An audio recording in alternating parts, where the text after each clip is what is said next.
Hello everyone and welcome back to a brand new video where today we return with round 12 of the F1 1998 career mode. Yes, we're back this weekend here at the Belgian Grand Prix. Of course, sadly, we can't get the classic Belgium in this game. That would have been very, very cool with the old proper bus stop chicane. But yeah, this race was obviously the one that, if you've ever watched Formula 1 for long enough, you will have seen the clip of pretty much everyone crashing into each other out of the first corner. Formula 1's biggest ever pile-up was this very race. So fingers crossed that's not going to happen to us today as we head into this one. Championship-wise, we are still P8 overall at the moment in our Arrows car there. The team currently still sat in P7. We've got a 4-point lead over Stewart Grand Prix as we head into the final 5 races of the campaign. Drivers' Championship-wise, though, Eddie Irvine back at the top of the table, 2 points ahead of Michael Schumacher. It's still a 4-way title fight between those Ferraris and the McLaren cars there. But yeah, McLaren 37 points back as well in the Constructors. So they've got a lot of work to do as we head into this weekend. But just 5 races to go of this first season, of course. Belgium and then Italy. Hockenheim, which, based on what happened in Malaysia, I'm a little bit nervous for. And then obviously Japan and Brazil to finish off the season. So yeah, get yourself subscribed if you're new around here. Please do make sure to leave a like as well. We're trying to hit 125,000 subs at the moment. And let's head into let's head into qualifying for the Belgian Grand Prix. Well, here we are then, qualifying for the Belgian Grand Prix, and it's always nice when the hills are alive with the sound of V10s. Unfortunately, we have had to take an engine penalty, though, for a new gearbox in the back of the car, so highly likely we are going to be starting this one right from the rear of the field. But yeah, we'll wait and see as to how qualifying goes. I must admit, Eau Rouge feels incredibly scary in these cars, just a lot less grip than obviously modern day Formula 1 cars, and because they're so light, you don't really feel particularly hunkered down either. But yeah, Hakkinen, I'm sure he wouldn't mind trying to do a Ricardo Zonta style move on Michael Schumacher, just like he did in real life, although that was admittedly in 1999. But yeah, qualifying really today is just going to kind of help us know roughly where we're going to be fighting for in the race, or not.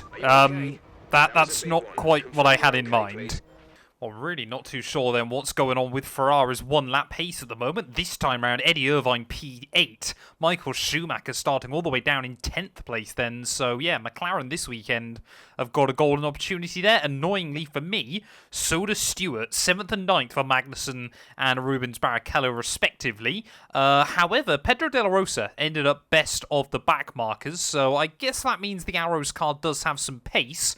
Qualifying a disaster though, so let's see if we can keep it clean come race day Sunday. Quickly though, before we get into this video, I want to thank all of the names you see on your screen. Without their continued support of the channel, none of the work we do here would be possible. And if you want to get your name featured on this list, you can click the join button or click the Patreon link down in my description below and support the channel from just £1 a month. You will also get access to weekly updates about everything going on behind the scenes, and also occasionally some early previews on videos. So yeah, a massive thank you to my YouTube members and my Patreon supporters, and let's get back to the video.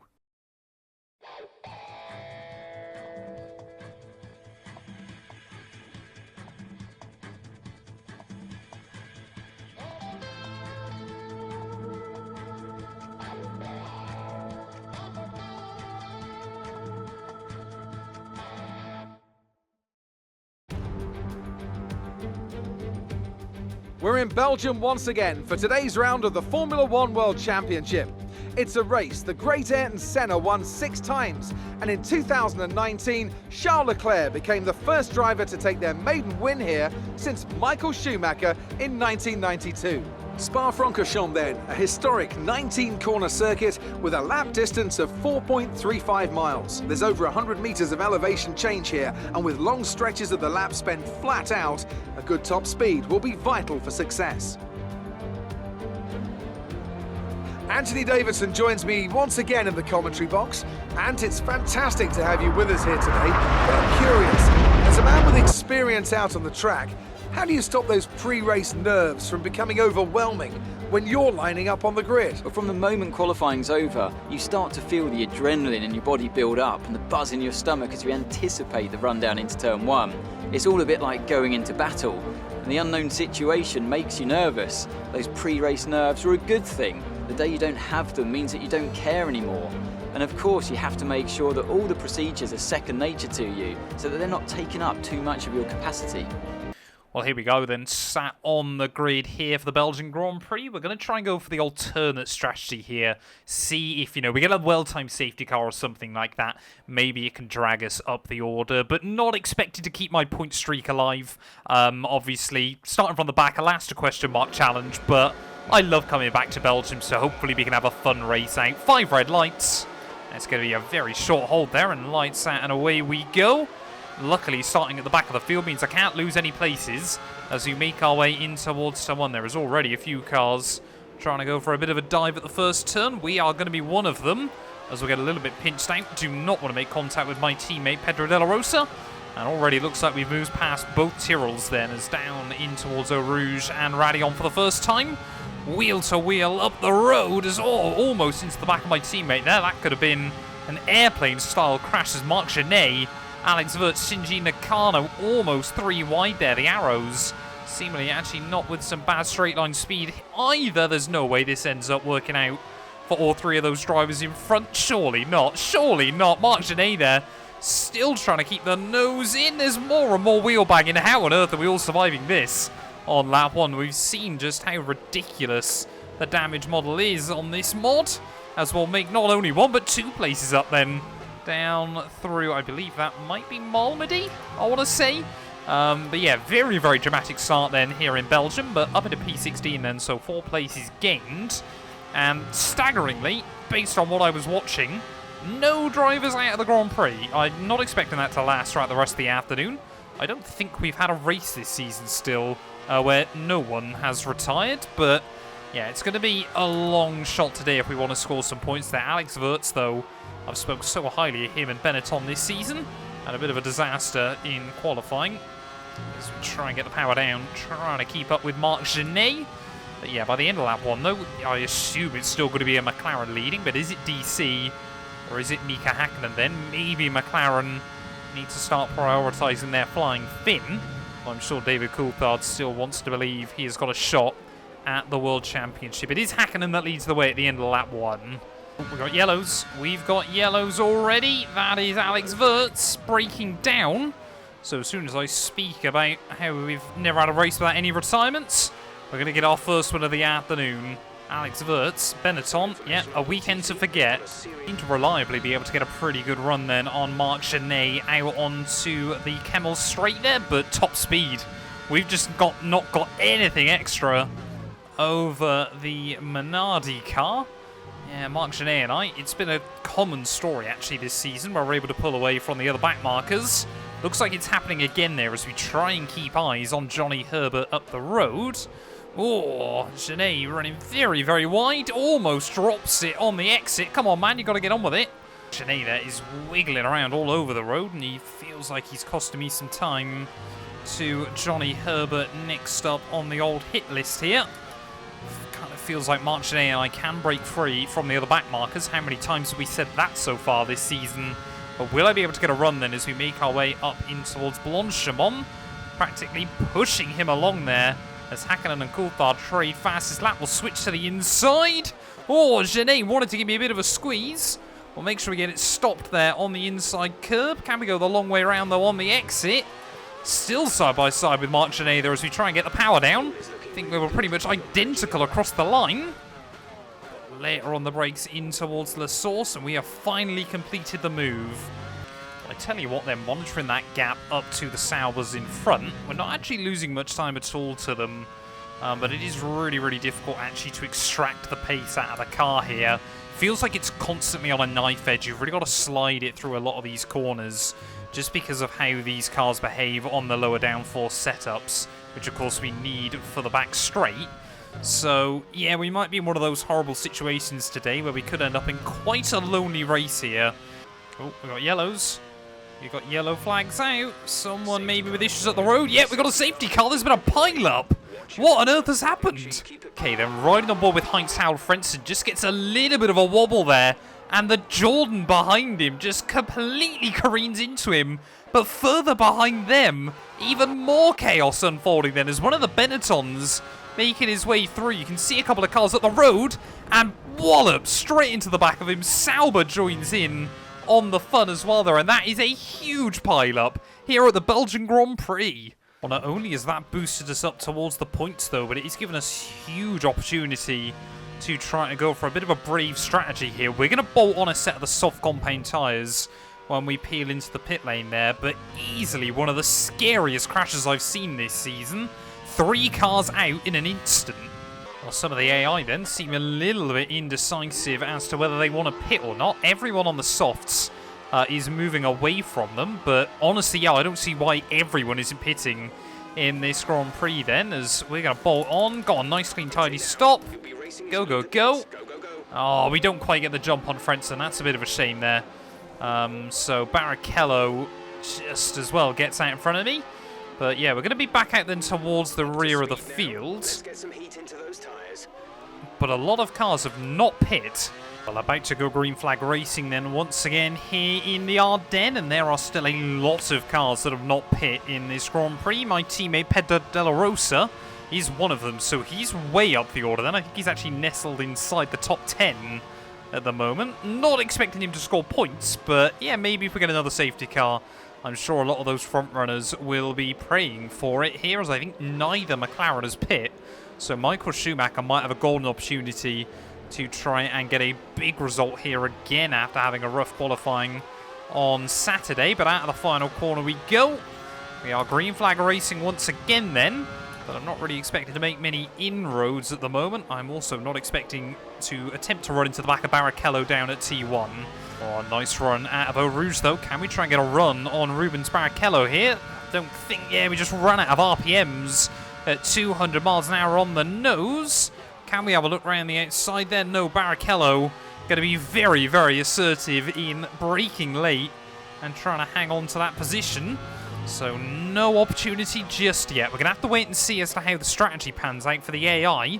We'll kind of decide what we're fighting for. Thing that might help us out, of course, is some of those other back markers that haven't pit yet. I'm going to get in the way of the AI, as you can see side by side up in front through Blanchimont once more. So we're not even on lap 10 yet, and it already feels like a lot has happened this afternoon. Magnussen and Schumacher side by side. Hill and Ricardo Rossi side by side just in front of them. It's Noah's Ark 2x2. What on earth is that? Almost 3 wide into a Rouge there. That is not what you want to see up in front. And again, Barrichello and I are going to be able to close in on this whole gaggle of cars that have Constantinaed up. Schumacher at Ferrari with a lot more straight line speed, just able to muscle his way to the outside of everyone else involved. Where do we want to try and position our car at the moment? There's still Damon Hill there, getting the elbows out. 1996 world champion. Clearly, he doesn't fancy Michael getting past him. Maybe a little bit of revenge for 1994. But yeah, I mean, just look at this. A train of cars. So many different cars. I think it's literally both Jordans. And then every other car here is different in this fight.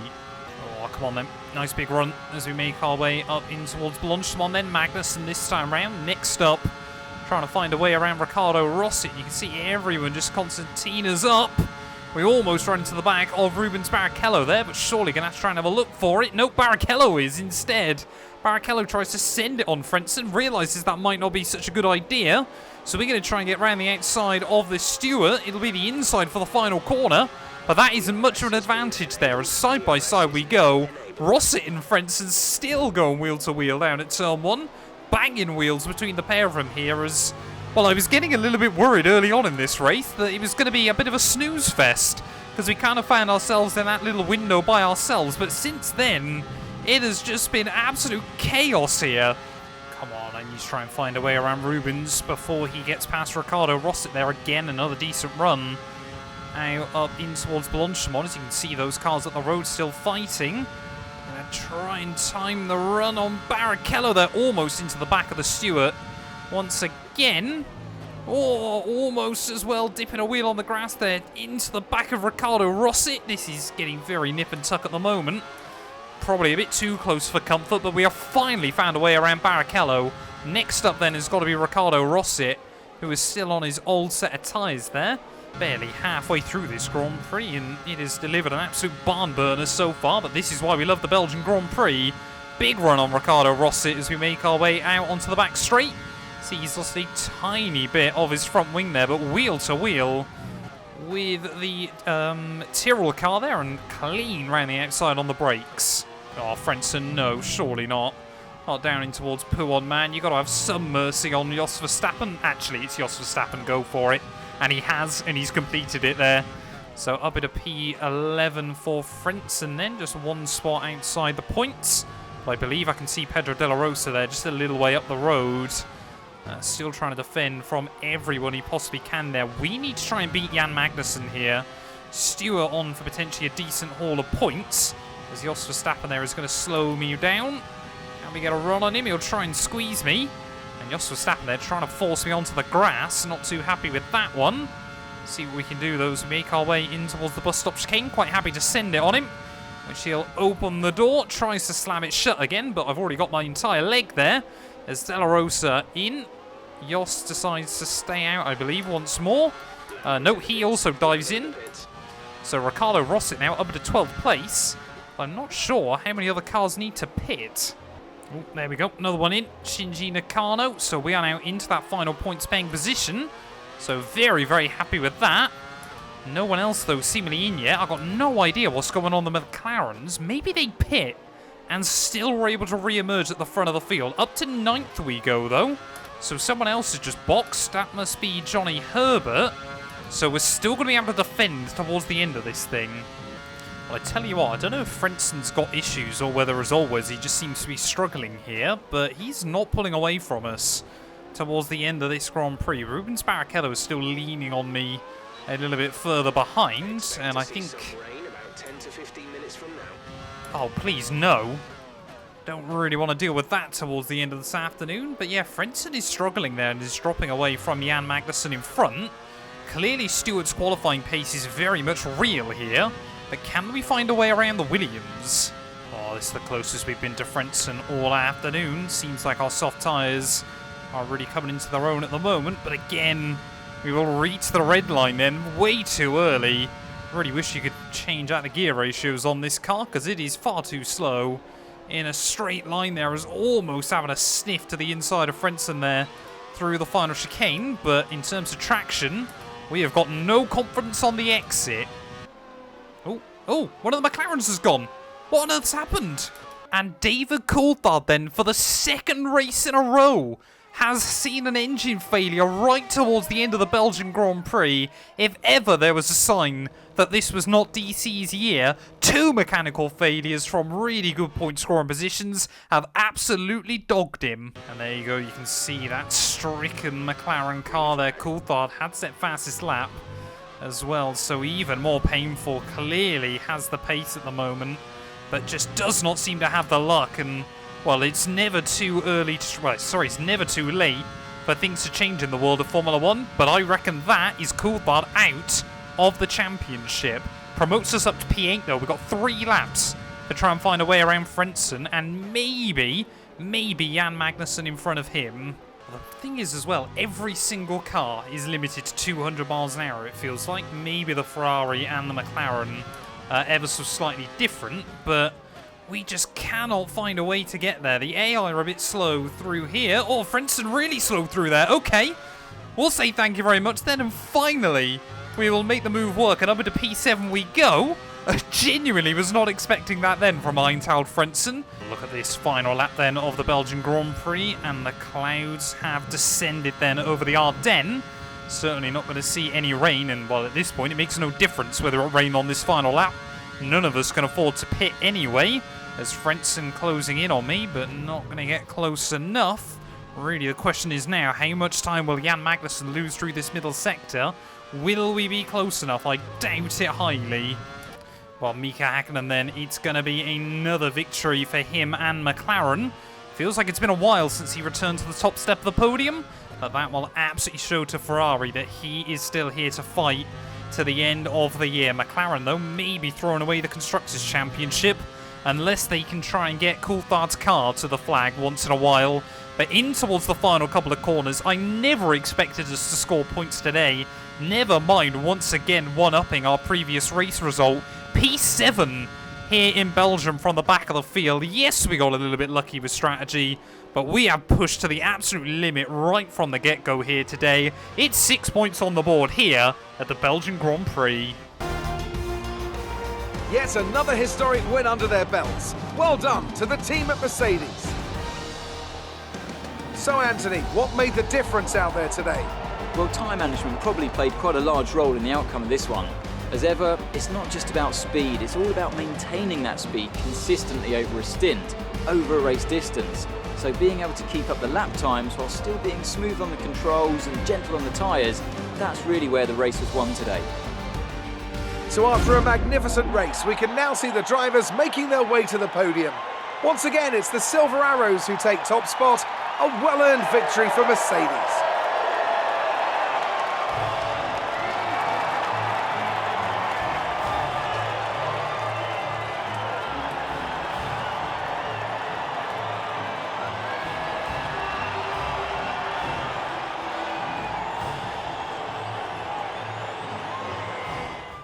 Well, there we are then, the end of the Belgian Grand Prix. Mika Hakkinen, a 22nd race victory there. Absolutely unstoppable this afternoon, beating out Eddie Irvine and Jacques Villeneuve there. So Michael Schumacher P4 ahead of Hill, Magnussen and myself there, with Frentzen, Barrichello and Herbert rounding out our top 10. Of course, Shinji Nakano just missed out on points as well there, but Coulthard, Fisichella, Lacey Schumacher and Alexander Wurz all failing to see the checkered flag. That means with just 4 rounds to go with the championship, 8 points now cover our top 3 in the table, but it is Irvine back at the top, 3 points clear of Mika Hakkinen there. Schumacher now, on 171 points there.